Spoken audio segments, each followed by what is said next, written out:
नमश्चिंडिकाय हर हर महादेव नारायण शिव।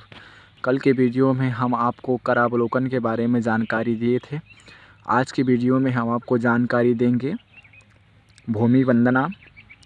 हमें करावलोकन करने के बाद भूमि वंदना करनी चाहिए और भूमि वंदना के श्लोक हम आपको बताएंगे। और भूमि वंदना के बाद हमें माता पिता गुरु को प्रणाम करना चाहिए। इसके पश्चात मांगलिक चीज़ों का भी दर्शन करना चाहिए, ऐसा शास्त्रों का मत है। तो आइए आज हम चर्चा करते हैं। जब सैया से उठकर जब हम लोग चारपाई में अगर लेटे हैं या ज़मीन पर ही लेटे हैं तो कोई सवाल ही नहीं उठता। और अगर सैया से उठकर पृथ्वी पर पैर रखने के पूर्व पृथ्वी माता का ही अभिवादन करें, ये शास्त्र का मत है। और उन पर पैर रखने की व्यवस्था के लिए उनसे क्षमा मांगते हुए सुंदर श्लोक बोलें। क्योंकि देखिए क्या है कि हम जब पैर रखते हैं इस पृथ्वी पर मल मूत्र इत्यादि त्यागते हैं, उसके लिए हमें क्षमा मांगनी चाहिए भगवती पृथ्वी से। तो बहुत बढ़िया श्लोक है, इसको आप लोग नोट भी कर सकते हैं। समुद्र वसने देवी पर्वतस्तन मंडिते विष्णुपत्नि नमस्तुभ्यं पादस्पर्शम क्षमस्व में। समुद्र वसने देवी, समुद्र रूपी वस्त्रों को धारण करने वाली कौन है? समुद्र वसने देवी, समुद्र रूपी वस्त्रों को धारण करने वाली कौन है? तो भगवती लक्ष्मी ही है। क्योंकि अगले श्लोक में हम बताएंगे पर्वतस्तन मंडिते, पर्वतस्तन मंडिते यानी पर्वत रूप स्तनों से मंडित होने वाली। और विष्णुपत्नि नमस्तुभ्यम, विष्णु की पत्नी पृथ्वी भी भगवान विष्णु की अर्धांगिनी है। क्योंकि यजुर्वेद में जब हम लोग पुरुष सूक्त का वाचन करते हैं तो उसमें लास्ट में मंत्र जो आता है श्रीश्चते लक्ष्मी से पत्नी इत्यादि, तो उसमें श्री और भू, श्री यानी भगवती लक्ष्मी और भू यानी भगवती पृथ्वी, है ना।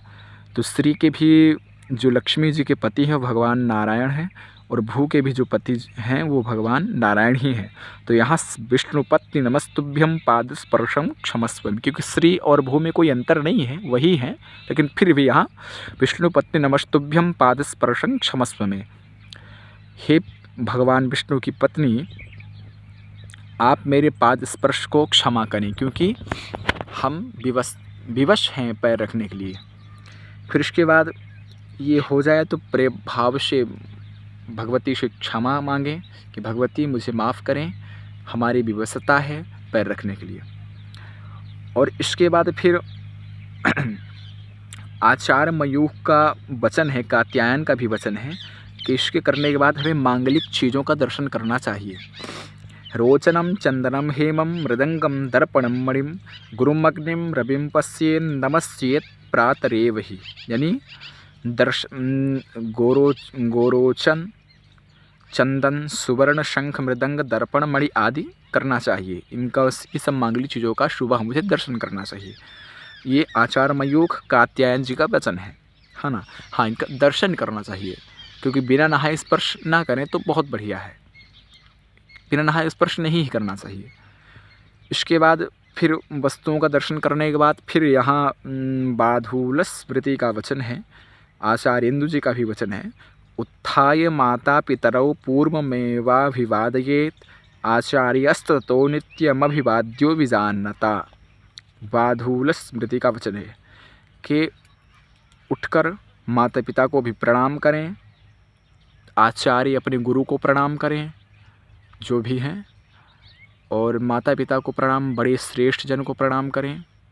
ये है क्योंकि भगवान राम भी ऐसा ही करते थे।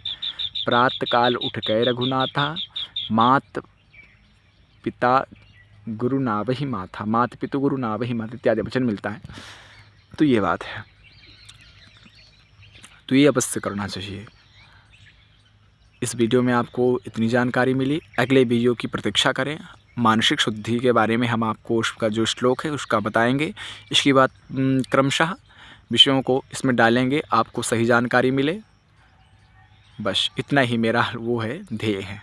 नारायण नमश्चिंडिकाय हर हर महादेव।